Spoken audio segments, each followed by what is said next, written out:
Hello and welcome to The Rest is Politics US with me, Anthony Scaramucci. And me, Katty K. In the land of recession, Anthony. Yeah, it's a land of liquidation, actually. So it turned out that the Liberation Day of Mr. Donald Trump, this is the Thursday morning after it. Trump has just dropped the hammer on global trade. He calls it Liberation Day. Us here on Wall Street call it Liquidation Day. And we're going to be talking about tariffs, big, brutal tariffs aimed at over 100 countries. China smacked with a 54% total tariff, the EU at 20%. And of course, even allies like Japan are north of 20s. We're getting hit left and right. And guess what? The markets are freaking out. And your erstwhile partner has been up since 4 a.m. trading these markets, trying to protect Skybridge Capital customers from sheer insanity, while the cabinet members and the Senate, although I do respect Rand Paul for what he said last night on Fox News, that this is absolute insanity, is what Rand Paul said. And of course, he's 100% right. But the markets are freaking out. Gold's at a record high. Stocks are tumbling. World leaders, I guess they're furious, Katty, but they're also like, wow, the president of the United States is not well, and he has willing accomplices that want to do something very destructive to the world. So before we dive into all of this, Katty, Dom and Fiona, our producers, said you were going to explain everything. And so, I need you to explain to me. So I'm going to shut up and I'm going to let the very brilliant Katty K explain what the hell is going on in my wonderful country. Look, I think what we are seeing is the consequence of 30 years, 40 years of Donald Trump's ideological view that any kind of trade deficit that America runs with any other country is a ripoff for America. He doesn't buy the argument that Americans buy something from the Philippines and that is a fair trade. He thinks that is the Philippines ripping off American consumers. And what he did yesterday was part of him and his teams, and he is surrounded by people in the White House who have this very ideological purity about tariffs, and they want to transform the global trade system at whatever cost. And the president has said this to the American people. There is going to be pain, but he also believes that this is going to get better, that manufacturing will come back to the United States, that jobs will come back to the United States, that they will raise revenue. That's another reason that he's given, basically 3 reasons he's given. Bring back manufacturing to America, bring back jobs to America, and raise revenue from foreign countries who are selling their goods into the United States. I would add one other reason to this, and I was texting late last night with somebody who worked right through the first Trump administration, who pointed out, look, this can change. I mean, to make you feel a little better on Wall Street, what Donald Trump says is a decision is only a decision for as long as it's a decision. There are rooms for negotiation and rooms for changes in this very draconian package of tariffs that have been implemented on every single country in the world, because there is a 10% minimum tariff now, a cost, a price of entry, if you like, on doing business with the United States. But that he said something interesting, this former official, which is Donald Trump needs to prove that he is right when everyone says he's wrong. So every economist that you speak to, all of your Wall Street traders will say this is, as you have said, this is a disaster for the American economy. It's going to raise prices. It's going to reduce competitiveness for American producers. It's going to hurt American consumers, and it could possibly tip the country into recession.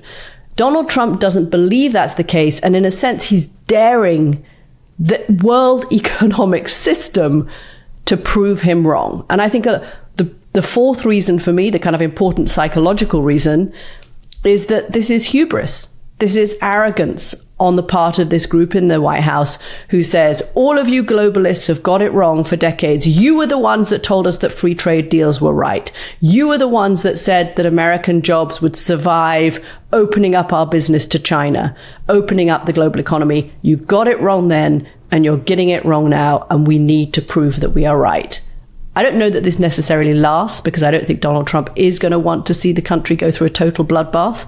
But it's almost like this is a chance for him to prove he's right when everyone has said he's wrong. What does it look like from the sunny position of a financial trader? Well, I'm just happy to keep my hair at this point. I'm just hoping it'll stay on top of my head. And thank you, by the way, for joining us this morning, because I know this is not an unbusy day for you. So I appreciate you making the time. Well, hopefully the hair will stay on top of my head. And I got some good. I was in London, as you know, this past week, and I got some good podcasting feedback that people like my lists, Katty K. So when I say 3 things or 4 things, okay, people like the list. So I have 3. I prepared 3 for you. As I was sitting here waiting for trade confirmations at 4:30 in the morning, I said, what the hell am I going to say when I get on this podcast? So here are 3 things I'd like people to consider. Number 1, the legendary investor Warren Buffett, in his mid-90s now, liquidated his portfolio about 6 months ago. He raised, and again, not the entire portfolio, but he raised over $350 billion of cash. And he said that if we are going to impose these tariffs, that this would be a declaration of war. And so I just want to give people a little bit of history here. The last time the United States did something this stupid was in the 1930s. Herbert Hoover, Smoot-Hawley. We raised tariffs like this. We crippled the entire world's trading system.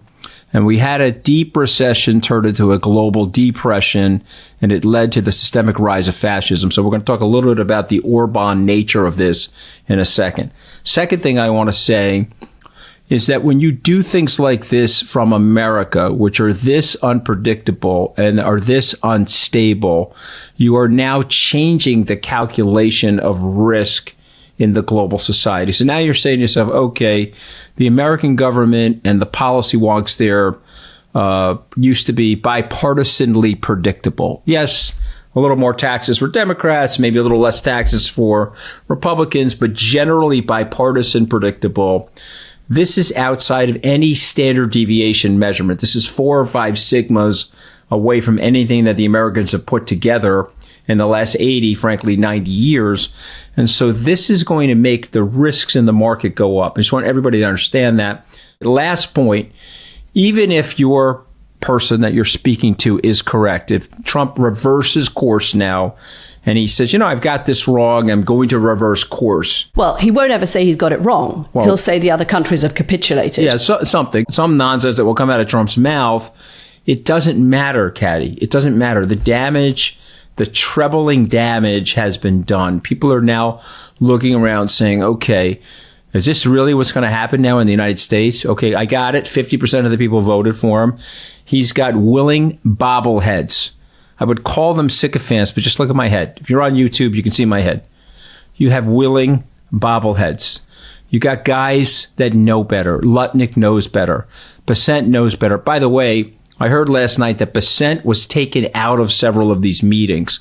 And I don't want to bore people on a political podcast of how they went through these tariff calculations, but they are ridiculously bizarre. They took the trade deficit as part of the function, and they said, well, this is a trade barrier.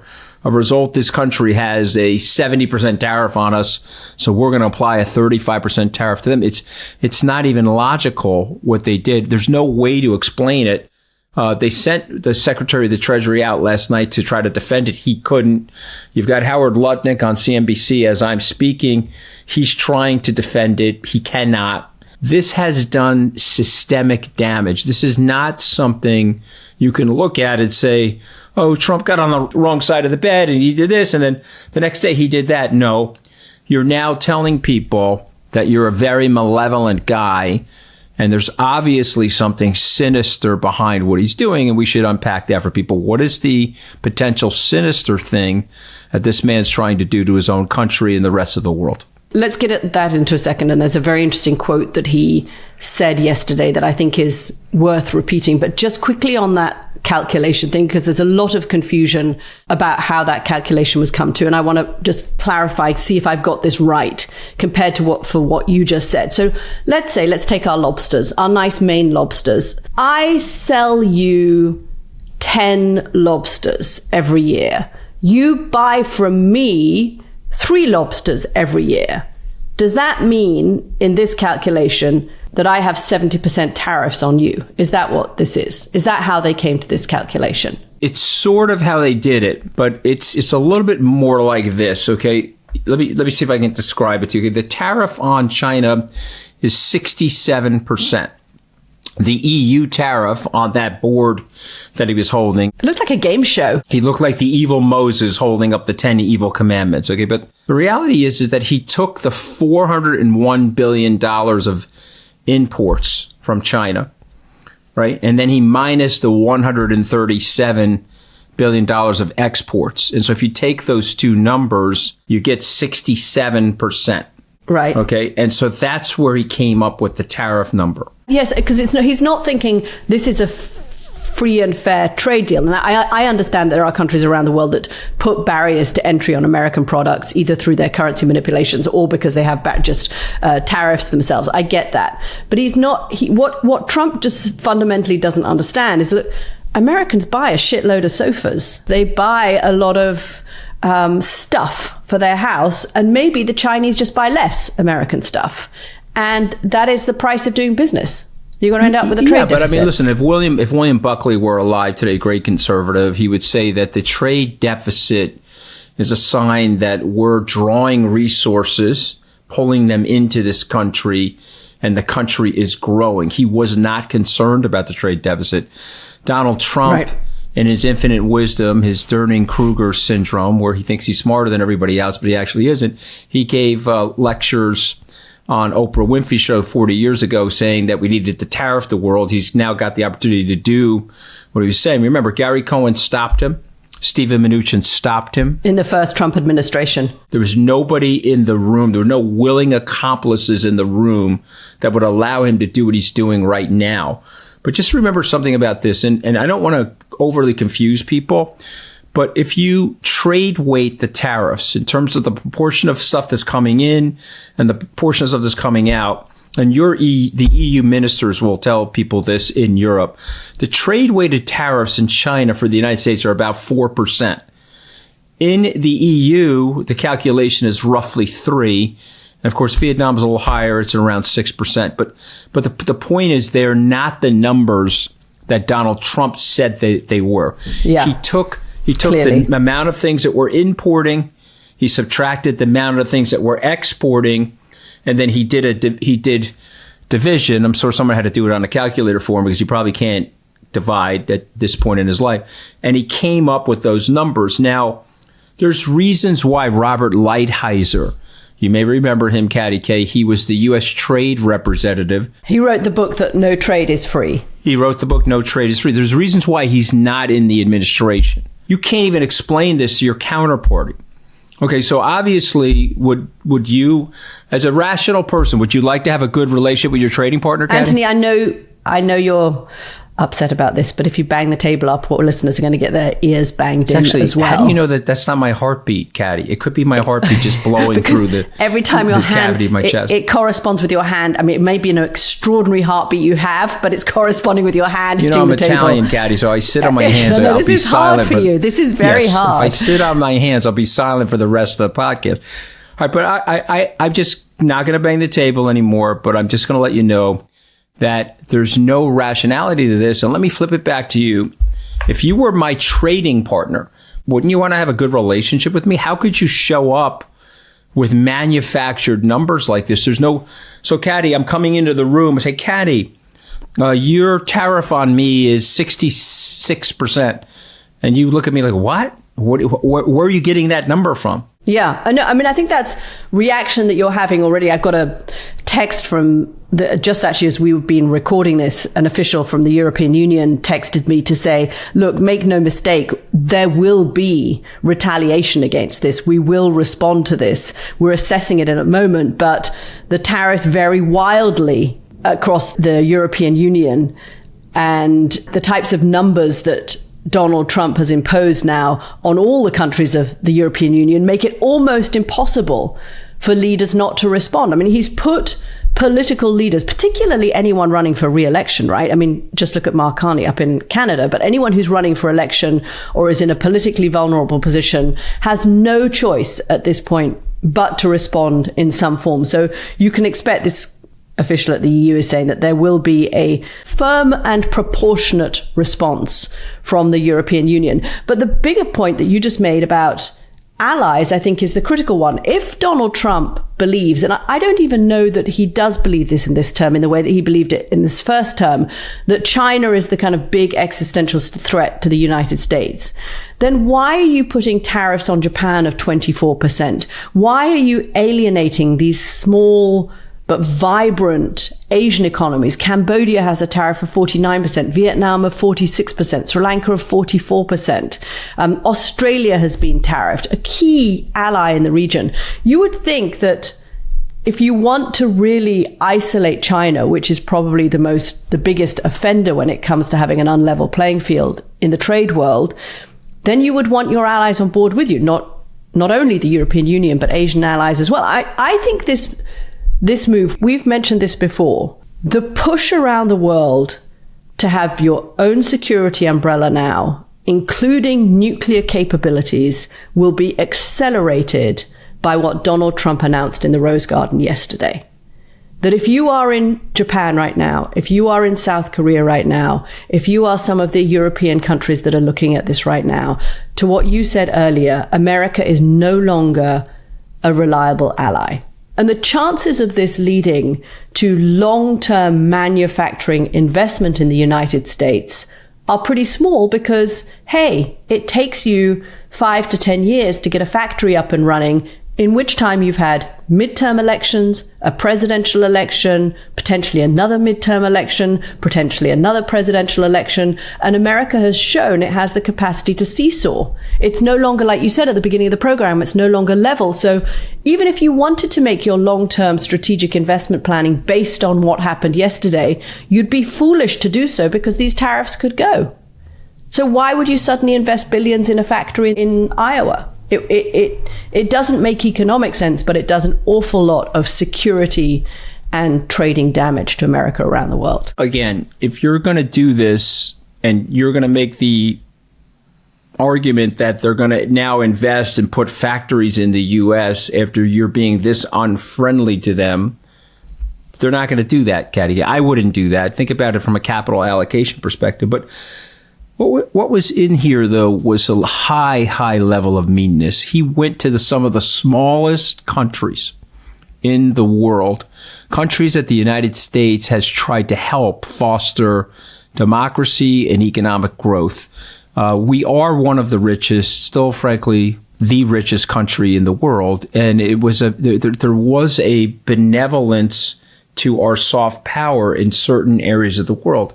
It's a flawed country. I'm not saying that it's the end-all, be-all. We got problems we have to work out, but there were State Department and Treasury directives to help the world. Imagine even Bono, the legendary Irish singer, would tell you that George Walker Bush did an enormous amount for Africa, dumped a lot of money into Africa to try to save lives and things like malaria and other levels of pestilence. Trump has gone through the list, and literally he is not Ebenezer Scrooge because there's no hope for Trump, but he's Jacob Marley. He's Dickensian. He's a mean guy living in a rich manor house where he wants to close off the manor house now, and he wants people to pay to enter the manor house. And there's no benevolence about him. And I'm telling you, as an American, it'll hurt our businesses around the world. It'll hurt our physical standing around the world. It will hurt our troops around the world. He's lost the plot of what America is to most Americans. And so I don't understand how we got here with this specific issue, because I would have thought there were willing people. And I will praise Rand Paul, who's generally a sycophant to Donald Trump. Rand Paul got up and said, okay, this is absolutely terrible. He conjoined with the Democrats. He caucused with them. I think Murkowski did that as well. Perhaps Susan Collins up in Maine did that as well. And they're going to try to stop the tariffs with Canada. But this is an act of war, and this is Donald Trump as Viktor Orban. Could we send out an all-points bulletin for Howard Lutnick? I'm paging... The Commerce Secretary? Yes, I'm paging... Wasn't he in the Rose Garden yesterday? He was called up by the president. I don't believe that was him, Katty K. I think that was like a Putin-esque body double. There's no way that could have been Howard Lutnick. So I am paging... With the real Howard Lutnick, please fly down to Washington. Because the real Howard Lutnick hated tariffs. And the real Howard Lutnick was like a Wall Street guy that had like Gary Cohen, Steve Mnuchin common sense.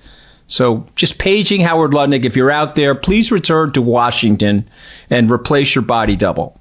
So he's been taken over by Putin and put into this kind of model of himself. I don't know. It could be an interesting thriller. It could be, if you want to co-write a thriller with me, it's right up there with a good plot. Well, look, I think what's worth talking about in this half is a couple of things. One is, what do some politicians think this is really doing to America? What is the big picture on the politics? Because I've had a couple of very interesting texts come into my phone overnight.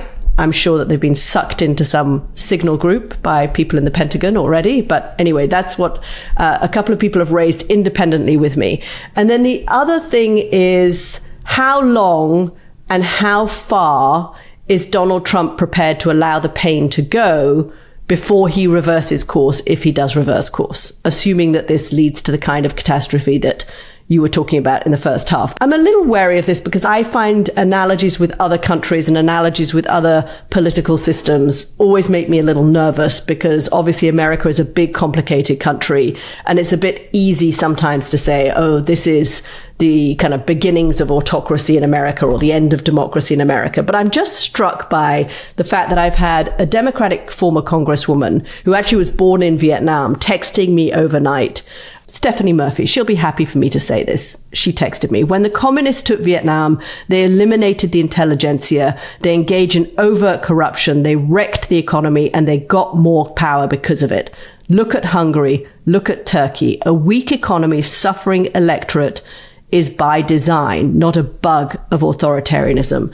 I thought that was such an interesting comment, because Congresswoman Murphy is somebody who is super bipartisan. She is very fair in her assessments. She is not prone to hyperbole. I've also had a Senate staffer, similarly, very centrist, very straight down the line, texting me about how the erosion of the power of the Senate and Congress is part of the design of the weakening of the state. And if you're trying to create a powerful executive and put all of the power in the White House, which I think is one of the things that Donald Trump is doing with DOGE, it's one of the main aims of DOGE, then weakening the economy, making the people suffer economically, helps weaken the organs of the state as it should be functioning, and puts more power into the hands of the presidency. I don't know how I feel about that, honestly, but I'm just struck by the fact that these two comments came into my phone overnight from people who I respect from the center of American politics,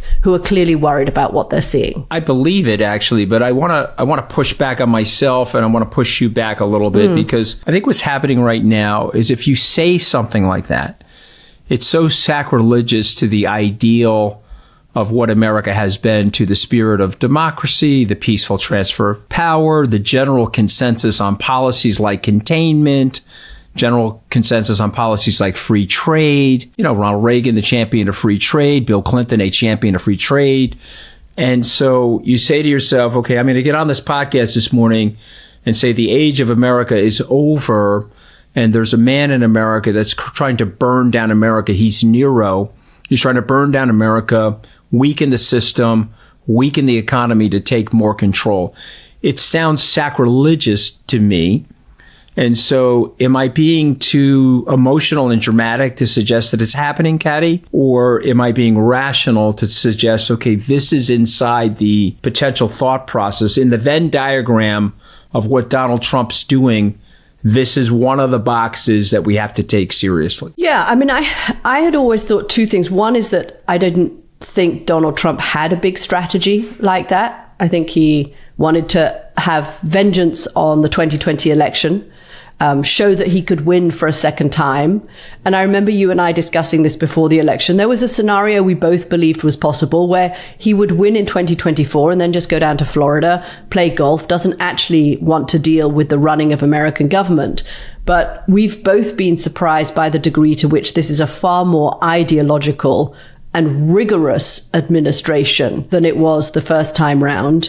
And he has surrounded himself with ideologues, not with people who are more conventional politicians who attack to the norms and conventions of democracy, but people who really do want to upend the system. People like Stephen Miller, people like Peter Navarro, who are with him in the White House, talking to him all the time. And the people who are more conventional seem to have very little voice or very little access to the president's ear. So you know he's getting a feedback loop of this. And we know that he's always had a flirtation with authoritarians because he would like to be able to act like they do without the checks and constraints. We heard that in the first administration. He wanted to be able to do what Erdogan did in Turkey. He wanted to be able to do what Putin did. He loved the military parade that he saw even in France. So I guess you could put all of that together, the ideology that he has, the attraction to authoritarianism that he has, and a sense of, okay, well, why not make America more like this? And then just last week saying, actually, maybe I'm not joking about trying to run for a third term. And then underpinning that, I mean, I think if you pushed him on this, he would still say, look, what I am trying to do here is make America a stronger, more independent country, and this will work. He probably wouldn't buy the fact that this is going to make America weaker. He would insist that this is going to make America stronger in the long term, which gets us to the question of how far is he allowed the pain to go? How long will he allow the pain to go? How deep and how long will he allow this pain to go on for? And he's already said there is going to be pain before he changes course. I mean, if he's totally ideologically committed to this, the logical conclusion, well, he lets it go right up until the end of his term. I mean, if we are in a recession for the next 4 years, he hopes that J.D. Vance gets in, commits himself to this continuing policy, and this is the path he wants to put America on irrevocably. He doesn't want anyone else to come into power and turn it back again. He wants somebody only in his image who is going to keep these policies going because he genuinely believes this is the way to make America stronger again. I guess the reason I'm reacting the way I'm reacting is there's only one way that this can sustain itself, and that is if he has a mini Trump. Okay, so maybe it's Donald Trump Jr. is going to come in and try to run the presidency after this, or Eric Trump or something like that. I mean, I know J.D. Vance is auditioning to try to out-Trump Donald Trump, but he doesn't have the personality to galvanize the people. I don't think this is the majority of Americans. I think there are 10% of the Americans that said, you know what, I can't go with Harris. Sorry. And I don't understand what the Democrats are doing. They're in disarray. It was okay the first term. It kind of was nuts with the tweeting, but we survived it. I'm going to hold my nose and vote for him. Now that 10% of those people, many of which are on Wall Street, and some of them I know from my hometown, are like, okay, wow, that was a mistake. But still, the Democrats really didn't provide me with a great set of choices. But I don't like Donald Trump at this point. His approval rating on trade now is down to 36%. So I want him out. But the question is, if Trump says an Orban-esque thing, hey, man, I'm in, I got in, and now I'm in. You know, a ridiculous statement to say, Katty, but I'm going to say it to you. The country would have been better off with Trump being reelected. If he was reelected in 2020, he would have still had a lot of Republican holdovers that would have constrained him.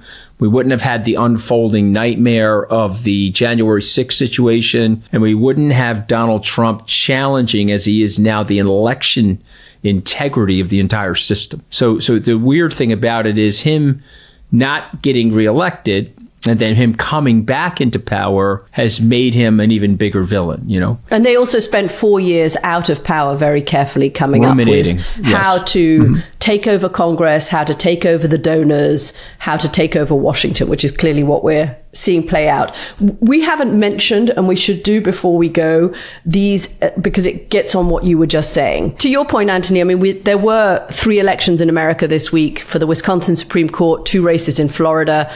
Democrats did better than expected in Florida. They won in the Wisconsin Supreme Court race. We'll talk about that more in the Q&A, but it was a suggestion that there is a fight back now against Trump, that there is some sort of repudiation of Donald Trump's policies. And I wonder at the end of this week, looking at the combination of the tariffs and what the market response has been, those elections in Wisconsin and Florida that Democrats did better than expected in. The poll ratings that you've just said, showing that Donald Trump's approval ratings on trade are sinking. The fact that Joe Rogan has gone on a podcast and said, look, I have serious questions about these deportations that the White House is enacting. Do you think Donald Trump is getting to the end of this week and thinking, I'm on the right path, this is where I want to be, everything is going great? Or do you think any part of him is thinking, wow, maybe I need to start reining it in a bit because I don't like the way my approval ratings are going? No, I think he thinks he's on the right path. I think he's very happy. He took $800 million for himself out of his meme coin. He's telling people he's going to sell his $2 billion stake in Truth Social. I think he's cashing in for himself. Remember, the two things that Trump cares about are attention, which he's getting a lot of that. Everyone talks about him, and money. And so I think he thinks this has been a very successful couple of months for him, and that he may or may not go in a different direction here. He has his minions out this morning saying, come to the table and negotiate. And if you're the first one to come to the table to negotiate with us, you'll be treated more favorably than other people. Like the big bully is on the block. I don't know if you ever saw It's a Wonderful Life, but it's like if Potter took over the town and turned it into Potterville. Well, Potter's there now. The George Bailey hero figure is gone. That represents quintessential America.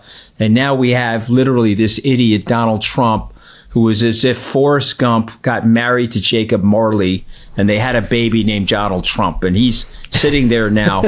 I'm just telling you who he is, okay? And I just want to tell you how stupid he actually really is. We have a British Indian Ocean territory that's actually the designation of a country. And there's nobody living there except U.S. troops. Okay, they're at a base called Diego Garcia, and he's taxing the American military base 10%. Okay, so this is the meanness of Donald Trump. He's gone down to every minuscule country in the world, even countries that have no people. Okay, somebody said last night, the penguins have been ripping us off, Katty K. So we got to put a 37% tariff on them, So to me, I think that they're a little nervous. They're sending out floaters in the world now. Please come and negotiate with us. Let's end the tariffs, that sort of thing. But I don't think Trump cares. I think he is fiddling. I think he's at the South Portico watching the country catch fire, and he's on his fiddle. When we talked in the first half about what the ambitions were, bringing back manufacturing, raising revenue, creating jobs in America, and I said some of it was just for Trump about proving himself right, about showing other people that he was the one that had got this right. However many people, in fact, the more people who say he's wrong, the more people who say there is no economic theory of this case, the more he wants to show them that actually Donald Trump is the person who is right. It reminds me in the first term of when I went into the White House and I had a conversation with Jared Kushner, who said, we are going to fix Middle East peace. And the reason we're going to fix Middle East peace is because we have Donald Trump and no one can negotiate like Donald Trump. He is the only person in the world who can get this right. And that sense of hubris that Trump is the one who is always right, I think is combined with what you just said. And it's why his minions are out there today saying, okay, there is room for negotiation. We can get some of these tariffs off, but he is also the bully. He's the one who wants people to come as supplicants to him, right? He wants the European Union. He was so rude about the European Union in the Rose Garden again. I mean, he really hates the Europeans, more rude about the European Union than he was about anyone else that he put tariffs on, but he wants them to come groveling. And that is what other countries, because the American market is the biggest market, because Americans do buy more stuff from around the world. Other countries are going to have to wrestle with that now. How much do they stand up to him? How much do you stand up to the bully, like Mark Carney has done? And how much do you decide you're going to go to his table and take your hat off and bow your head and say, we will do whatever it takes. And even if it's not a very big deal, you'll eat humble pie and that will get your tariff rate lowered. And that is that's the choice facing America's allies right now. But you know what? Even if they do that, and even if they get those tariffs rate lowered, it leaves a bitter taste. Okay, I know we have to hop, but I just ask you this question. What would happen if nobody came to the table? What would happen if people said, okay, America wants to be isolated. America wants to be alone. Let's figure out a way to trade. It's 3.5–4% of the world's population. Let's figure out a way to trade around America. that takes time to put in place those trading arrangements, right? To build up those new markets. And in the meantime, your own economy could be hit. And will still be hit by the tariffs. And if you are facing an electorate that is getting unhappy, that has nowhere to sell their goods and still has high tariffs from America, it's a political calculation that they'll be making. It was interesting. While we've been recording this, I was texted a list from somebody at the European Union who's basically run through what everybody, America's trading partners, are planning to do. EU preparing retaliatory measures if talks fail. China firmly opposes tariffs, will respond. Japan calls tariffs regrettable, promises swift action. Germany calls for EU pressure on Trump. South Korea orders emergency support for affected industries. I mean, every country in the world, to your point about tiny islands that have no trade with America, every country in the world is trying to figure out how to respond to this. And I guess that's what Donald Trump wants. He wants the attention of the whole world. And he got it. He got it by standing in the Rose Garden yesterday and upending the global trading system. People asking me why some of my friends are pro-tariff and why I'm not. And the simple answer is, once you start doing that, once you start that escalation, it takes years to go back, and it takes years to reestablish trust with the whole group of trading partners. And so it may sound good on paper to some people, but it has never worked historically in practice. So Smoot and Hawley got together in the 30s and said, let's protect American workers. We're going to have these protectionist tariffs on incoming goods. It'll protect American workers. And then what happened is the other side said, okay, we're going to protect our workers. And so the goods stopped on both sides, and all workers lost their jobs. There are all sorts of wars. There are military wars, there are cyber wars, and there are clearly tariff wars. And I think we're at the beginning of one. We are going to leave it there. And we will be back, of course, next week on Friday, but also on Sunday, if you'd like to join us for our founding members Q&A. We'll get into that Wisconsin race and what it means for the Democrats and how they're responding. Join us for that if you would like to sign up. TheRestisPoliticsUS.com to become a founding member. We'd love to have you. Thank you so much for listening, everybody.